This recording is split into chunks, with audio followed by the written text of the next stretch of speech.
In the last episode of Cassette Culture, we heard from musician and cassette label runner Steve Gears about how publishing music on cassette enabled non-commercial music to be shared amongst fans. Collaborating or joining forces with others wasn't uncommon across the cassette scene. Ambient musician Richard Talbot told the story of how sharing his history in the cassette scene with Jamie Crossley years later led them to form Marconi Union, the band that then gave them a career for the next 25 years. Tom Gibbs founded contemporary cassette label Infinite Expanse in 2020. He told us about his fascination with uncovering and reissuing music from the pre-internet era. He became gripped by the experimental lo-fi improv of the Omega Ensemble after hearing them on the 1989 compilation tape Premonitions, and set out to track them down.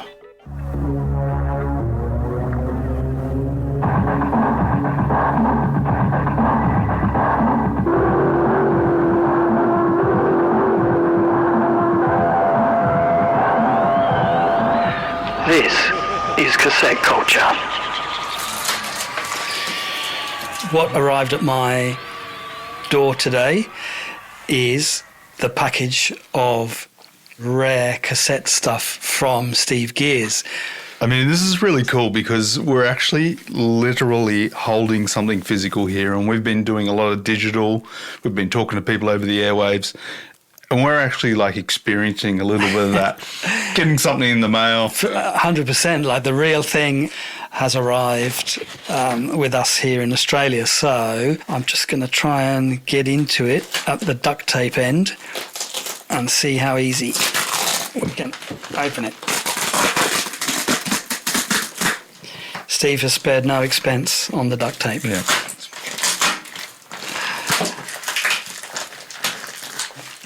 All right, I'm going in.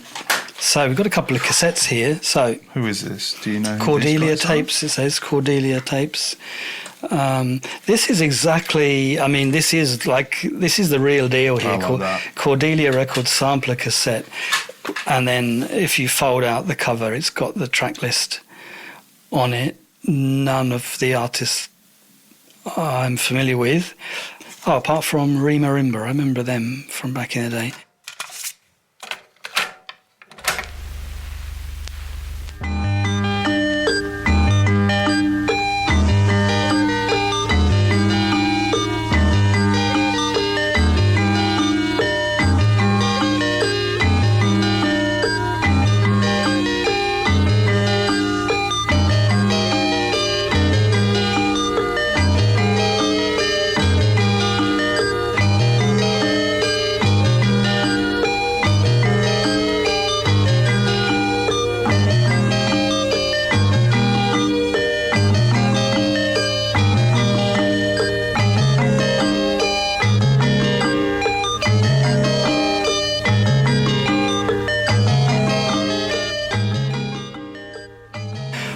I've just found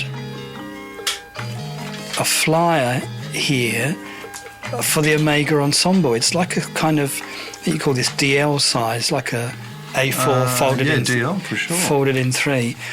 Like a flyer. And it's got the details of all the players in Omega Ensemble, with a little biog of each of them. Feels like maybe what you get on the night of the concert or something, would it? Would it? Yeah, it's just within like an address on the back. Yeah, this is it.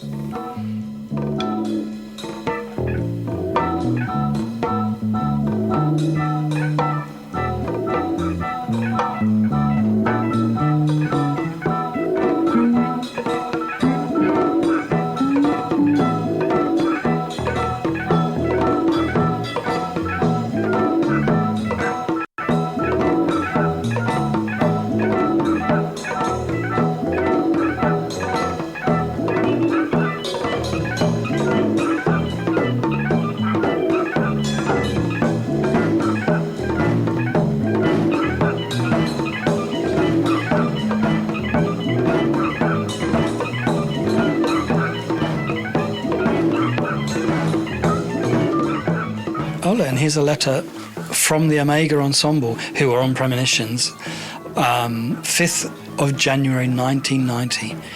Dear Stephen Liam of the Happy Citizen, you liking us on Premonitions tape. If you like anything on the enclosed tape, then feel free to use it. I have the masters if you prefer to record off them. Best wishes, Phil, Omega Ensemble. Wow. So this came obviously with Omega Ensemble sending a tape to Steve. So that's an exact there of the network working, right? Yeah. You're sending a tape, a little bit of a blurb. Indeed. I can absolutely see how this works. I want to know more. And this is a perfect example of an envelope. This is it, right? This is the flyers in here. You've got the stickers, you've got the... Yeah, there's a flyer here for Tabloid, Arty Art Kitsch magazine. Here's a nice looking one. Psycho-Oral Research. 22 Drapers Close, Blackpool, Worcestershire. Cassettes of meditative, repetitive loops and noise for magic, mesmeric moments. That would have been totally my jam. And here's a flyer for Mindscan Tapes. Rob Maycock. Rob's flyer is typewritten and photocopied, but it looks sort of like somehow like stretched, like the photocopy has kind of gone wonky. You know? Yeah. And it even looks with this edge on the top It's here. like when it sits up a bit, yeah, if you've ever used a photocopier. This almost looks like it's a photocopy of a photocopy. Maybe he did like 4 up on one A4 sheet and then photocopied them again. And it looks like it's got some pen on there. Genius. Unbelievable. So this is part of the stuff that would just circulate. People would send you 5, and then every time you sent a letter thereafter, you'd put one of their things in. This one here says at the bottom, please pass this list on, thank you. You're just passing stuff on. It's just passing on information of like... Which is like a liking something now. Yeah. Okay, last couple of... Unless there's more. No, there's loads more. Is there? There's loads more. We'll have to break it up. Yeah, there's loads more, yeah. Holy moly. Oh, hang on, I just need to see this one. This is one of these.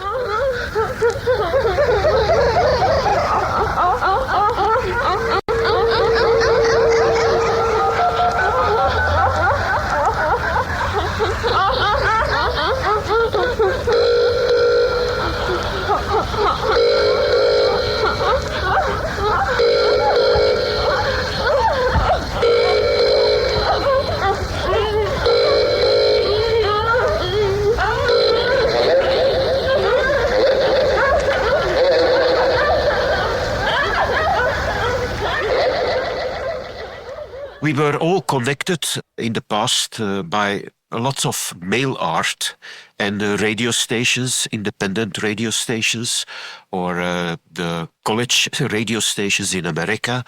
And it was a kind of art scene. It was something that you don't have in the digital world, because you got nice packages with lots of art and weird stuff, and completely it was an analog world, and I really loved it. Artist Sandy Nys from Belgium became a hub of underground information when he started releasing the International Audio Communication Cassettes in 1983, and then launched his network show on Radio Centraal in Antwerp. So when did you first encounter the cassette scene of exchanging tapes? And I think it must be 82 or 83. I was in a record shop in Antwerp, and between all those records there was a cassette from a Belgian label, I think Pias. It was an official cassette. It was printed in a factory. It was not self-made, but it contains weird music, music you couldn't find, or records actually. And that was the way I started, because there were also addresses and connections, and I started to write to the people on the cassette. And before I knew, I got in a complete very big world of independent music, or people that were not making rock or pop, but just creating sounds, more art than music. I did lots of compilations in the past. I started with the audio communication tapes. Everybody was sending a contribution. I put it on a chrome tape, and then I sent the chrome tape back to the people so they could make copies again. That was the way we worked in the past. It has nothing to do with earning money. It was just a way of communication. My very first compilation tape, 10 or 12 bands, 12 connections, 12 addresses. Suddenly other people were mailing their music to me because they got a connection from the tape I've sent to America. So it was like a web, kind of spider web after a while.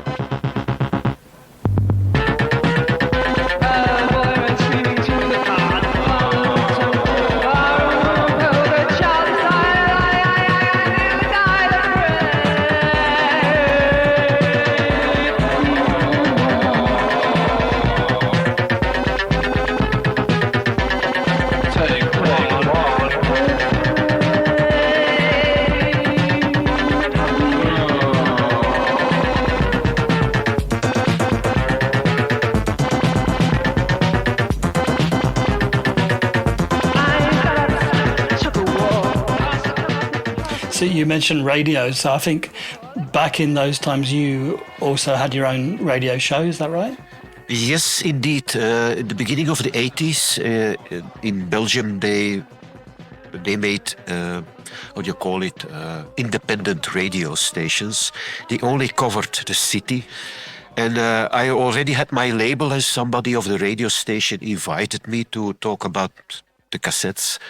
And the week later, I got my own show, and I did it for 17 years on the radio, every week, 2 hours, broadcasting independent music, talking to people, getting people to the studio, inviting music bands in the studio, yeah, that kind of stuff. So was all that music from people who sent cassettes to you? Oh, yes. Especially in the beginning of the 80s, I got lots of people who stayed at my place. They came from America, like Crash Worship, or from Europe, from Italian. They stayed a few days at my place. We did an interview. Sometimes they had a performance in Antwerp. Sometimes I could go to those people abroad. It was very, very nice it was physical. Nowadays, we see each other on the camera, but in those days we meet tete-a-tete, we shake hands. It was a completely different way than now. That's also the way I met Dirk Evans from Absolute Body Control, and we started the Klinik in Belgium, the very first big... then it became completely different because we had to go to recording studios. We released our first vinyl record. It was a complete different world. It was more serious. If you release records, you have to sell them, otherwise you lose too much money. When you make tapes, you make 10 tapes, and if you want more, you make another 10 tapes. But you wouldn't have got to that 90s success without the cassettes and without the art networks prior to that, correct? Indeed. I think if I didn't start with cassette, I would have never made music like I did now. The cassette was very important, and not only for me. I think for lots of people in the 80s, the cassette was important.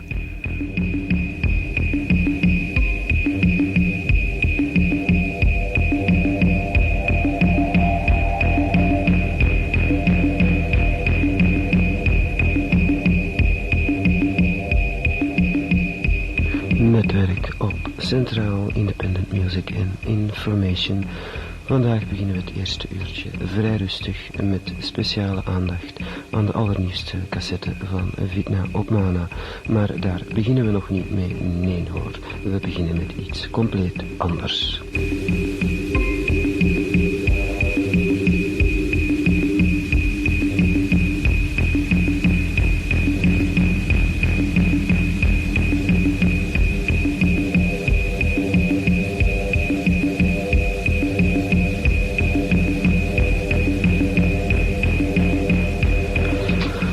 Size Distribution is een Frans distributielabel dat ook al 2 platen op zijn eigen label heeft uitgebracht. Een van die 2 platen is For Edens and the World of Shells, oftewel Dreaming Together.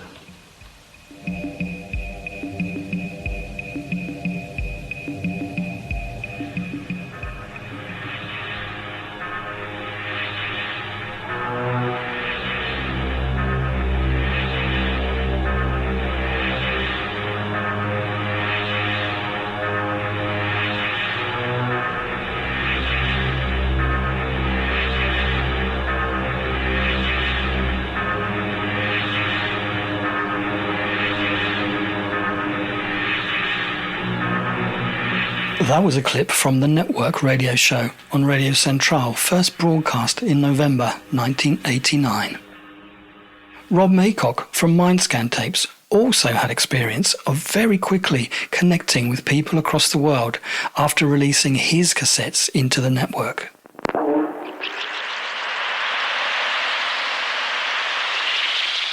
There was a music paper called Sounds, and they used to have an article called Wild Planet. And I think that's what first introduced me to like a lot of other music. I mean, I knew of Robin Grisel and I knew of SBK, but I didn't know of like, it was like worldwide. And that's when I sort of like first found out that there was a thing called power electronics. And I'd never even heard of that phrase before. And basically in the Wild Planet section, they said, this music is disgusting, it's vile, it's depraved, blah, blah. I thought, I want some of that.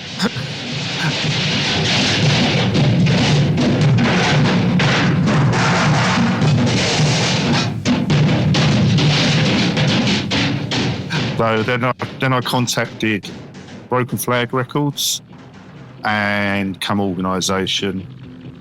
We started doing the metal percussion thing.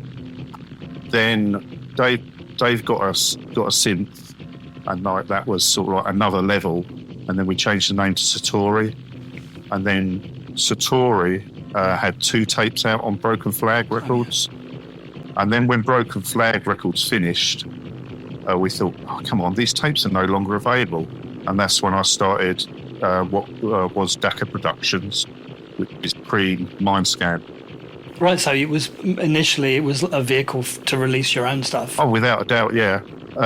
Then put an advert in Vital, Franz de Wald's little fanzine thing, and said like, Dakar Productions wants you to send their tracks for a compilation that it's planning. Even at this stage, Rob, you're already having a kind of international releases through someone who you've collaborated with there. Yeah, and then the first big surprise was out of the blue from nowhere. Treble King from America sent me a whole tape and said, oh, could you release this on your label in England? I thought, mate, I'm tiny. I'm in a bedroom. I'm in a bed set. And I said, yeah, sure thing. And he sent me like 10 cardboard covers. And to me, a cardboard cover on a cassette was like, oh, this is top notch. Because mine were all just photocopy covers, black and white, and that was it. You wouldn't even get a colour copy. You'd get a black and white copy, and that was it. And, thankfully, I loved his music. And then from that's how I ended up doing a split tape with him and with Nostalgia Eternelle. Did you actually copy those tapes? He sent you a master tape and then you did the duplication? Yeah. He sent me the master, and it was just basically on a machine tape to tape when an order came in, and that was it. Yeah. So they're print to order. Yeah, because I'd never have sort of like, God, if I had a box of 10 waiting of a certain release, sometimes that 10 might not even sell. I'd have a box there and I'd have tapes in there that would never ever sell. So it was, done to order. Yeah. So when you did these international collaborations, so you would do the UK release, and then would they release the same album with other labels elsewhere? No, not always. It was just, the Treble King Nostalgia Eternelle split tape. Yeah. That was made available by Dieter on his One Last Dream tapes. That was the only one. I'll tell a lie, no, Shoot and Crucify was one of the first releases on Cold Spring Records. Oh, right. Yeah, so when he first started. and he'd done a few tapes. There was a Grey Wolves one. I think something to do with Brian Geisen and somebody like that. He did like 50 copies of Shoot and Crucify. Well, I think it was 50, which has sold a lot more than I did when I released it.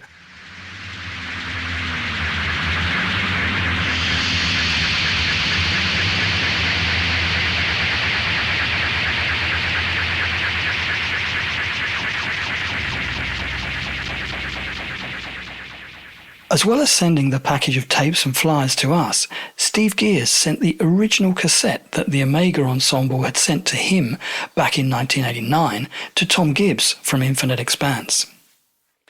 With that in hand, Tom now had a major clue in his search to track down the band: a name and a contact address. I was basically just looking for a good enough reason to go down there. Fortunately, it's actually not that far from where I grew up and where my parents still live. About a month ago now, I figured that I'd make the journey down to Southampton and just go see whether anyone might still be there.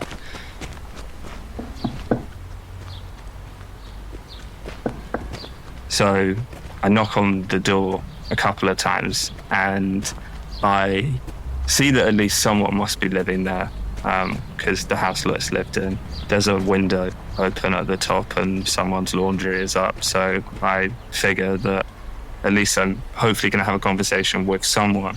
Anyway, I don't get a response, and I see that the next door neighbour's there watching TV. So, because I've gone all this way, I figured I may as well try and at least speak with them and see whether they know anything. So I approached the door and then met with a man in a dressing gown, and he is slightly confused as to what I'm doing there on a Tuesday night at about 7:30 in the evening after work. And I try to explain myself and then pull out the cassette tape. And yeah, when I mentioned Phil, his face slightly drops. And he then tells me that Phil has been living next door all of these years, but sadly died the week before. He then tells me that he has been suffering with dementia for a number of years and fell the week before dying in hospital a few days later. So unfortunately, we didn't find... I didn't manage to get there to speak with him, but it would have been amazing to have pulled out this cassette tape and hope, and for that to have maybe sprung something. There's still a whole story there that's waiting just to get dug up. Phil wasn't the only person behind Omega Ensemble. So there's their stories too, in addition to Phil's, which is, waiting to be told.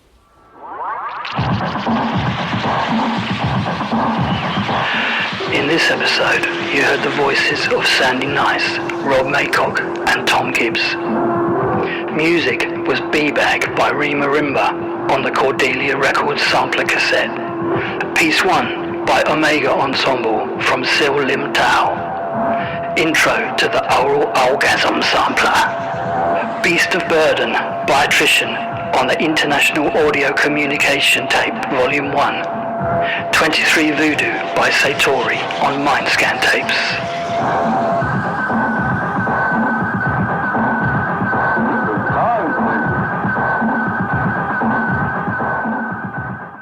And the idea of Vital was, you have 2 sheets of paper with densely print information, and you say to people, okay, here's an issue, you can only get 1. You go to the Xerox place yourself and make copies and send those out to your friends, actively encouraging them also to do it.